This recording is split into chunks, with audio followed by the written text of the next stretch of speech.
নমস্কার বন্ধুরা, কেমন আছো তোমরা সবাই? আশা করি খুব ভালো আছো, সুস্থ আছো। আমরাও খুব ভালো আছি। আজকে চলে এসেছি আবারও নতুন একটি রেসিপি নিয়ে।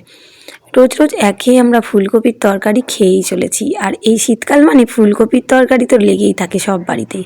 কিন্তু একটু অন্যভাবে ফুলকপিটা বানালে খেতে মন্দ লাগে না, বাড়ির সকলেই আঙুল চেটে পুটে খায়। তো পরোটা, রুটি, চাউমিন অথবা লুচি যে কোনো কিছুর সাথেই এইভাবে ফুলকপি বানালে খেতে জাস্ট অসাধারণ।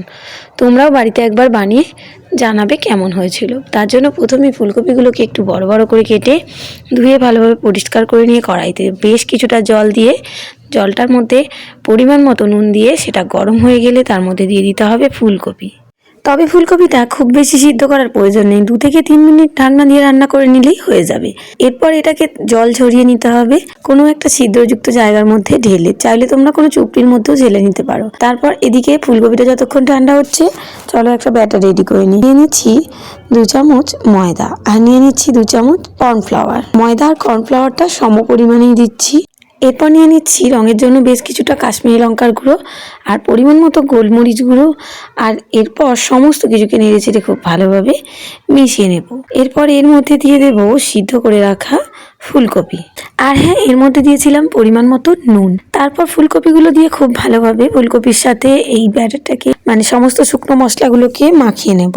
মাখিয়ে নেওয়ার পর ফুলকপিগুলোকে অন্য একটা পাত্রের মধ্যে তুলে নেব। আর তারপর যে মশলাটা পড়ে থাকবে পাত্রের মধ্যে, তার মধ্যে সামান্য একটু জল দিয়ে একটা ব্যাটার রেডি করে নেব। তোমরা চাইলে এই শুকনো ফুলকপিগুলোকে তুলে নাও নিতে পারো, এর মধ্যেই সামান্য পরিমাণ জল দিয়ে একটা মাখো মাখো ব্যাটার, মানে ফুলকপির গায়ে ব্যাটারটা লেগে থাকবে সেরকম একটা বানিয়ে নিতে পারো। দেখো সামান্য জল দিয়ে কিভাবে ডোটা রেডি করে নিলাম। এরপর একে একে করে ফুলকপি এর মধ্যে ডুবিয়ে নিয়ে এর মধ্যে ভেজে নেব। ফুলকপিগুলোকে ভেজে নেওয়ার জন্য আগের থেকেই কড়াইতে বেশ কিছুটা তেল গরম হতে বসিয়ে দিয়েছিলাম। এরপর এক এক করে ফুলকপি ব্যাটারে ডুবিয়ে তুলে নিয়ে তেলের মধ্যে দিয়ে খুব ভালোভাবে নেড়েচেড়ে ভেজে নিতে হবে। এক পিঠে খুব সুন্দর রং এসে গেলে উল্টে দিয়ে অপর পিঠটাও ভালোভাবে ভেজে নেব। আর এইভাবে করে সমস্ত ফুলকপিগুলোকে আলাদা আলাদা করে ভেজে একটা পাত্রের মধ্যে তুলে রেখে দেব।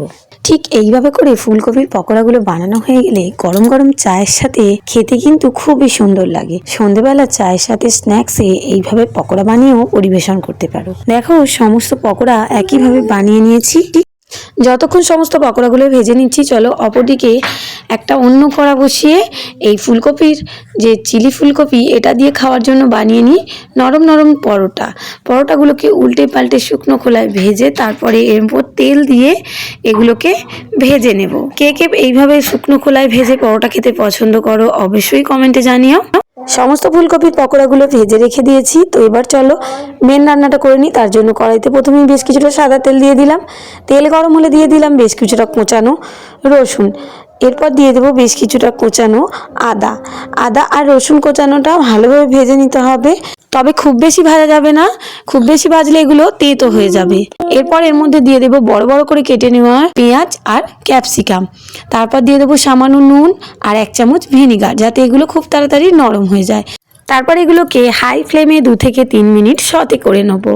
তো দেখো এইগুলো হাই ফ্লেমে করলে একটা স্মোকি ফ্লেভার থাকবে, আর যেহেতু এটা সস দিয়ে রান্নাটা করব তাই অল্প পরিমাণে নুনটা ব্যবহার করলাম। এরপর দিয়ে দিচ্ছি 1 চামচ সয়া সস, 1 চামচ চিলি সস আর 1 চামচ টমেটো সস। এখানে আমি ছোট প্যাকেটের সসগুলো ব্যবহার করছি, তাই 2টো ছোট প্যাকেট ব্যবহার করেছি। এরপর সমস্ত কিছুকে নেড়ে চেড়ে একটু মিশিয়ে নেব। তারপর রঙের জন্য দিয়ে দিচ্ছি 1 চামচ মতো কাশ্মীরি লঙ্কার গুঁড়ো। তারপর সমস্ত কিছুকে খুব ভালোভাবে নেড়েচেড়ে 1 মিনিট রান্না করে নেব। আর তারপর এর মধ্যে দিয়ে দেব পরিমাণ মতো জল। এখানে জলটা একটু বেশি দেব। তারপরে এগুলোকে নেড়েচেড়ে একটু সামান্য পরিমাণ চিনি দিয়ে দেবো স্বাদটা ব্যালেন্সের জন্য। ফুটে উঠলে দিয়ে দেবো ভেজে রাখা ফুলকপির পকোড়াগুলোকেও একটু নেড়েচেড়ে দেবো। আর তারপর এর মধ্যে দিয়ে দেবো 1 চামচ কর্নফ্লাওয়ার জলের মধ্যে গুলে, যাতে এটা গাঢ় গাঢ় হয়ে যায়। এরপরে নেড়েচেড়ে 2 মিনিট রান্না করে নেব। আর সবশেষে এটাকে নামিয়ে গরম গরম পরিবেশন করব। ব্যাস, তাহলেই রেডি হয়ে যাবে চাইনিজ স্টাইলে ফুলকপি, মানে চিলি ফুলকপি। আর এর সাথে বানিয়ে নিয়েছিলাম একদমই নরম নরম পরোটা। কেমন লাগলো অবশ্যই জানিও, ভালো লাগলে একটি লাইক দিও, আর আমার চ্যানেলে নতুন বন্ধু হয়ে থাকলে চ্যানেলটিকে সাবস্ক্রাইব করে দিও। এরকম আরো নিত্য নতুন ভিডিও দেখতে সবার প্রথমে পাশে থাকা বেল নোটিফিকেশনটি অন করে দিও। ফেসবুক থেকে দেখলে পেজটিকে ফলো করে পাশে থাকার অনুরোধ করছি। এতক্ষণ থেকে সম্পূর্ণ ভিডিওটি দেখার জন্য অসংখ্য ধন্যবাদ।